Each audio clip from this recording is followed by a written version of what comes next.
Hello friends. Welcome to Sleep Bedtime Stories. I'm Shresht, and today we are diving into a story so audacious, it feels more like a Hollywood thriller than real life. This is a tale that begins with a casual mistake, spirals into the shadowy world of international smuggling, and climaxes with an escape attempt from a prison so brutal, they said it was inescapable. We're talking about cunning plans, desperate men, and a jailbreak that defied every single odd. If you think you've heard every great escape story, think again. Picture this. Our story doesn't begin behind bars. It begins on the open water, under a vast, hopeful sky. The year is 1972. The place, the Pacific coast of California. Meet our three protagonists, Mike Cook, Stanley May, and Paul Smith. Picture them not as hardened outlaws, but as typical young Americans, friends bitten by the bug of adventure. They'd scraped together their savings and invested in a symbol of freedom, a boat. Not a gleaming yacht, mind you, but a tired, second-hand vessel that wore its age like a badge of honor. They named her, packed their bags with dreams and a little ganja, and pointed her bow south. Their destination, the sunny, promise-filled shores of Mexico. This was to be a summer of exploration, of beaches, of stories to tell for years to come. It was a simple, beautiful plan. And like all simple plans, it was the first thing to unravel. The journey to the bustling port city of Mazatlan was itself an adventure. But as they approached the coastline, a new sinister sound joined the cry of the gulls and the slap of waves. A choking, grinding rattle from deep within the boat's belly. The engine, their mechanical heart, began to fail. With a final, pathetic sputter, it died completely. Silence on the open sea is a terrifying sound. They were adrift, then anchored, prisoners of their own vessel just off a foreign shore. The reality of their situation crashed down with the weight of an anchor. They were stranded. Their funds were limited. Holiday cash, not a repair fund. The cheerful maps of their road trip were replaced by the cold calculus of mechanics' estimates. The dream was curdling into a logistical nightmare. They faced a dismal prospect, scrounging for help, wiring home for money, admitting defeat. It was in this atmosphere of sinking desperation that a casual vice mutated into a dangerous idea. Ashore in Mazatlan, the sensory overload of the city was a stark contrast to their quiet panic. In a beat-up taxi trying to get their bearings, Mike made an offhand comment to the driver. It was a question born of habit, not cunning. Where can a guy find some smoke around here? That simple question was the key that turned the lock. The driver took them to a local connection. What they discovered sent a jolt through their discouraged minds. The marijuana here wasn't just available, it was astonishingly cheap. And its quality? It was potent, fragrant, the kind that would command a premium 10 times over back in California. In that humid taxi cab, a dangerous alchemy took place. Desperation mixed with opportunity. Their modest stash of personal weed suddenly looked like a pathetic souvenir. A new, glittering idea was born. What if they turned their misfortune into a score? Buy a large quantity here for pennies, sell it for dollars back home, pay for the boat repairs, and sail away, their vacation fund not just restored but multiplied. It seemed brilliant. A victimless crime. They were about to learn that in the world of cross-border smuggling, there are no amateurs, only targets. Emboldened by their new business plan, they sought out the taxi driver again. Their request was now specific and heavy with implication. We need more. A lot more. The driver, a man whose face seemed carved from weathered stone, simply nodded. What followed was a journey that stripped away any remaining tourist illusion. He drove in silence, leaving the colorful chaos of the city, moving into a landscape of dust and scrubland. The farther they went, the tighter the knot in their stomachs pulled. This was no longer an errand, it felt like a descent. Were they being led into a trap? Were they about to be robbed, or worse? The car finally stopped in a desolate patch of desert, under a baking sun. The only sound was the ticking of the cooling engine. Then a surreal sight, not a drug lord in a suit, but a campesino, a farmer, ambling towards them on a donkey. The beast was laden with enormous, lumpy sacks. A comical scene where the stakes not so high. Then came the second layer of their nightmare, the language barrier. Through a fractured exchange of gestures and broken words, a catastrophic misunderstanding took root. The farmer and the driver believed these wealthy Americans wanted to buy the entire shipment, a small fortune in contraband. The friends, patting their pockets, could only produce $300. What ensued was a tense, farcical standoff. The farmer gestured angrily at the mountain of sacks, then at their meager cash. The friends, in rising panic, turned out their pockets, pleading in English he couldn't understand. Finally, with a look of utter contempt, the farmer snarled, shoved the 6 bulky sacks at them, and snatched the $300. The deal in his eyes was an insult, but he was done with them. The taxi driver, furious at receiving no commission, provided one last service. He drove them to a lonely stretch of highway near the coast, dumped them and their damning cargo unceremoniously on the gravel shoulder, and sped away, leaving them in a cloud of dust and dread. There they stood, 3 obvious gringos, beside a small hill of illegal drugs, miles from their broken boat. The weight of the bags dug into their shoulders, a physical manifestation of the burden they'd chosen. As they began the long, shambling trek, a new figure materialized in the distance. The crisp khaki uniform, the badge, the posture of authority, a Mexican police officer standing sentinel barely 50 meters ahead. Time didn't just slow, it crystallized. The tops of their sacks gaped open. The scent was unmistakable. Their foreign faces were beacons of suspicion. Flight was impossible. It would be an admission of guilt. Their only weapon was audacity. Swallowing a terror so thick they could taste it, they made a silent pact. They would not alter their course. They walked, step by agonizing step, directly toward the officer. As they drew level, Mike managed a strained but casual nod. "Buenos dias, senor." Their eyes were locked forward, their bodies screaming to run. They felt the officer's gaze scan them, linger on the bags, and then pass over. They kept walking, not daring to look back, not daring to breathe until he was a speck in the distance. They had just passed their first and most critical test of nerve. After a nerve-fraying hitchhike, they made it back to the cove where their boat lay, a silent, metal corpse. Now came the engineering challenge: concealment. The Coast Guard was a constant specter on these waters. Paul remembered a smuggler's trick he'd heard in a bar tale: the false hull.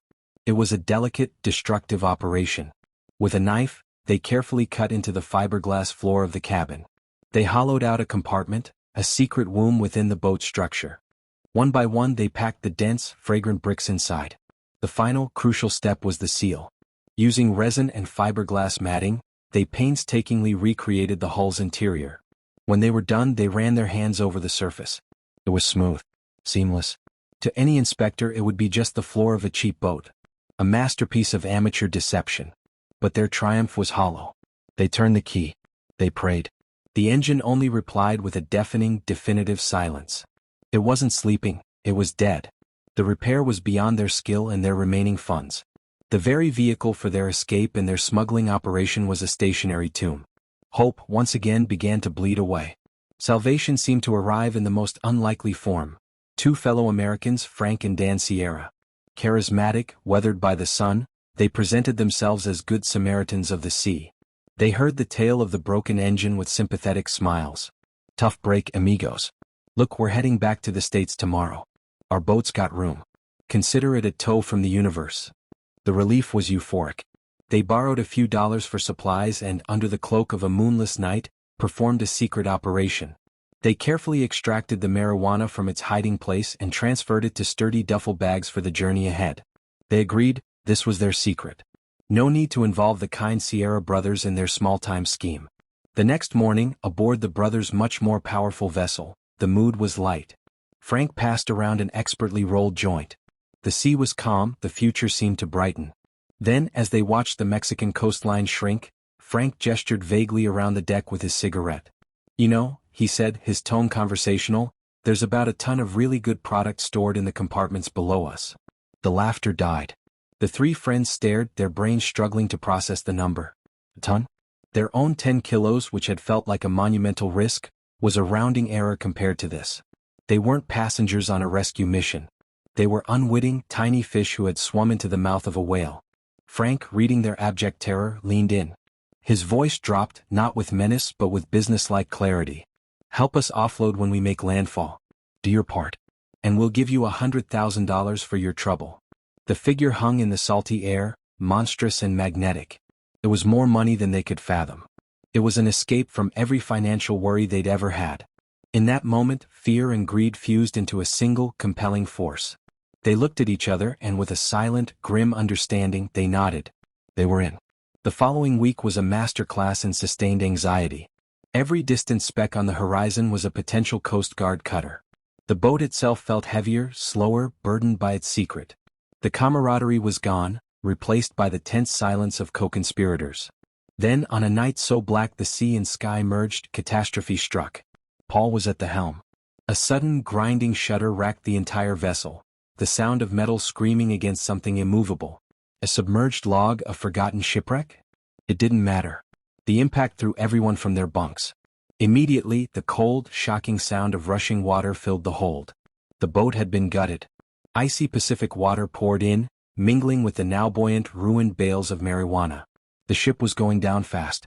In minutes, they were in the water, the five of them, clinging to debris in the ink-black, freezing swell, watching their fortune, and their transportation, slip beneath the waves. Hours passed. Exhaustion warred with the will to live. Their capture was swift. What followed was a disorienting nightmare of harsh Spanish commands, bright lights in dark rooms, and paperwork they couldn't read. When they refused to sign the confessions, the persuasion became physical, a sharp, brutal crack of a baton to the knee. The message was clear: sign or break. They signed. And then they were delivered to their new home. It wasn't a prison as you might imagine. There were no neat rows of cells. It was a vast, open concrete yard under a relentless sun, surrounded by towering razor-wire-topped walls. This was a penal colony, a human jungle. Inmates, marked by violence and addiction, claimed their territories. Guards observed from the edges, less as authorities and more as zookeepers for the damned. This was the ecosystem they were thrown into. Their only armor was their unity. They became a pack, a small island of order in a sea of predatory chaos. Survival was the first priority. But to merely survive was to accept a slow death. The idea of escape began as a whisper, a mental lifeline to cling to in the endless days. They studied their concrete world. The walls were insurmountable. The watchtowers were omnipresent. The only direction left was down. Mike, recalling the classic film The Great Escape, first voiced it: "We dig." The location was chosen out of necessity, the floor near the shared toilet area, a place of minimal dignity but relative privacy. Their tools were a testament to their desperation. A single, stolen butter knife, its edge already dull, and heavy rocks to use as hammers. They established a military precision. Two men would dig in the claustrophobic, dusty hole, their world reduced to the scrape of metal on stone. One man was on disposal duty, carefully scattering the tiny amounts of dirt in drains or hiding it under their bedding. The final two were permanent lookouts, their eyes never leaving the guards' patterns, communicating with subtle taps and gestures. The work was agonizingly slow. Just breaking through the concrete floor of their cell took weeks of silent, blistering labor. When they finally broke through the concrete, their elation turned to ash. The earth beneath wasn't firm, dry soil. It was a wet, clinging mud, saturated by leaking pipes. It was impossible to tunnel through. It was like discovering a door only to find it welded shut. The despair that followed was absolute. They had poured their hope into that hole, and it had returned only mud. Defeated, they used stolen cement to seal the opening and slid their beds back over it. For 5 long months they endured. They became part of the prison's grim tapestry, watching the seasons of violence and addiction turn around them. The dream of the tunnel faded, becoming a half-remembered folktale they told themselves on the worst nights. Then, fate in its fickle way intervened. A major water main within the prison complex burst. For 3 days the entire facility ran dry. No showers, no working toilets. Amidst the complaints and the stench, Mike's mind, which had never fully let go of the plan, made a connection. If the prison is dry, our pit, the soil, it might have dried out too. With a frantic, trembling energy, they moved the bed, chipped away their own cement seal and peered in. The soil was firm. Dry. Perfect. It was as if the prison itself had granted them a second chance. The fire was relit, hotter and more desperate than before. They dug now with a possessed fury. The shifts grew longer. Communication vanished, replaced by the shared language of exhaustion and determination. Progress, though faster, was still measured in inches. Then a new, foul-smelling disaster. A misdirected hammer strike from Paul cracked an old sewer pipe that ran beneath the prison. The tunnel instantly flooded with filthy, reeking black water. The stench was unbearable, a billboard announcing their activities. They had to fix it, and they needed someone with specific skills and nothing left to lose. They found Benny. An American inmate whose mind lived in a permanent drug-hazed twilight. Benny was also the prison's unofficial handyman. They cornered him and Frank made the pitch, his voice low and intense. "Fix the pipe. Help us get out. And when we're free you get a cut. More money and smoke than you've ever seen." Benny's eyes, clouded by years of stupor, flickered with a dim light. It was a gamble, bribing a man whose loyalty was to his next high. But they had no choice. With a bucket of wet cement concocted from stolen materials, Benny, gagging, crawled into the filth.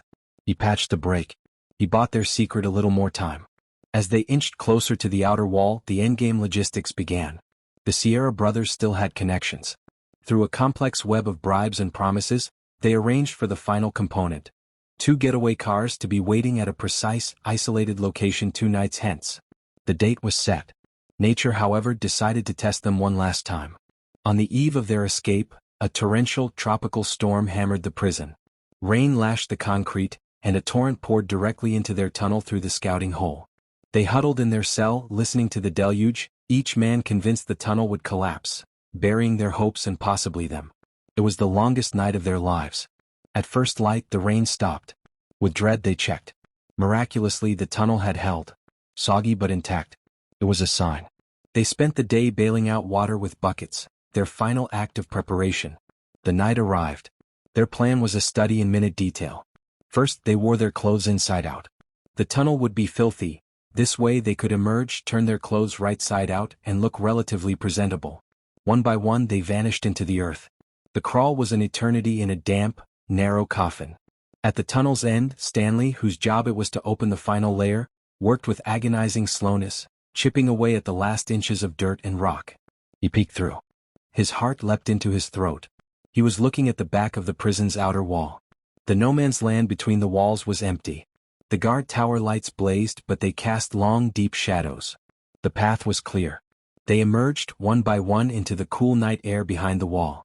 They turned their clothes right side out, slapped off the worst of the dirt, and then they did the most counterintuitive thing of all. They walked. Not running, not crouching. They strolled, with forced casualness, into the dimly lit streets of the neighborhood that bordered the prison. They became part of the night's backdrop. The sheer, breathtaking audacity of it was their greatest camouflage. Once they were blocks away, they ran. Their lungs burned. The rendezvous point, a lonely roadside marker, came into view. It was empty. A spike of pure, ice-cold panic. Had they been betrayed? Had the drivers been caught? Dan, however, remained calm. He had prepared for this. Secondary location. Follow me. Under the threatening glow of dawn, they sprinted to a set of railway tracks on the town's outskirts. And there, like mirages materializing from the morning mist, 2 nondescript sedans appeared. No words were exchanged. The look said everything. They split up, the 3 original friends in one car, the Sierra brothers in the other. Benny, who had been with the brothers, was dropped off at a prearranged spot with a bag of cash and drugs, his payment. He vanished into the Mexican underworld from whence he came. The 2 cars then parted ways forever. The most astonishing part of the entire saga? The 3 friends still had their original, legitimate U.S. passports. Hours later, at a busy border crossing, they joined a line of tourists. When their turn came, they handed over the little blue books. The border guard, bored and efficient, flicked through the pages, glanced at their tired but clean-shaven faces, stamped the documents and waved them through with a muttered, "Welcome home." They drove across the border not as fugitives, not as escapees, but as returning vacationers. The Mexican authorities launched a manhunt, but it was like searching for smoke. The men from the impossible tunnel had evaporated. They became ghosts, and their story became a legend, whispered in the yard of that hellish prison for decades. The story of the men who dug their way to freedom and simply ceased to exist. So what became of them? The truth is, they melted back into the fabric of ordinary life. The Sierra brothers likely returned to the shadows of the smuggling world. Mike, Stanley, and Paul? They took their second chance at a normal life and never looked back. Their summer adventure had cost them months in a living hell, but it had also given them a lesson in the price of freedom and the limitless power of a desperate, united will. This was more than a jailbreak. It was a metamorphosis. From tourists to smugglers, from prisoners to escape artists, and finally from fugitives to free men. It's a stark reminder that the line between an ordinary life and an extraordinary nightmare is sometimes just one bad decision. And the climb back across that line can require digging through hell itself. What would you have done in their shoes? Let's discuss in the comments below. If you were on the edge of your seat through this incredible journey, do me a favor. Give this video a thumbs up. It truly helps the channel. Tell me what part shocked you the most. Subscribe to the trailer and hit the bell icon so you never miss one of these deep dive stories. There are plenty more where this came from. Until next time, stay curious,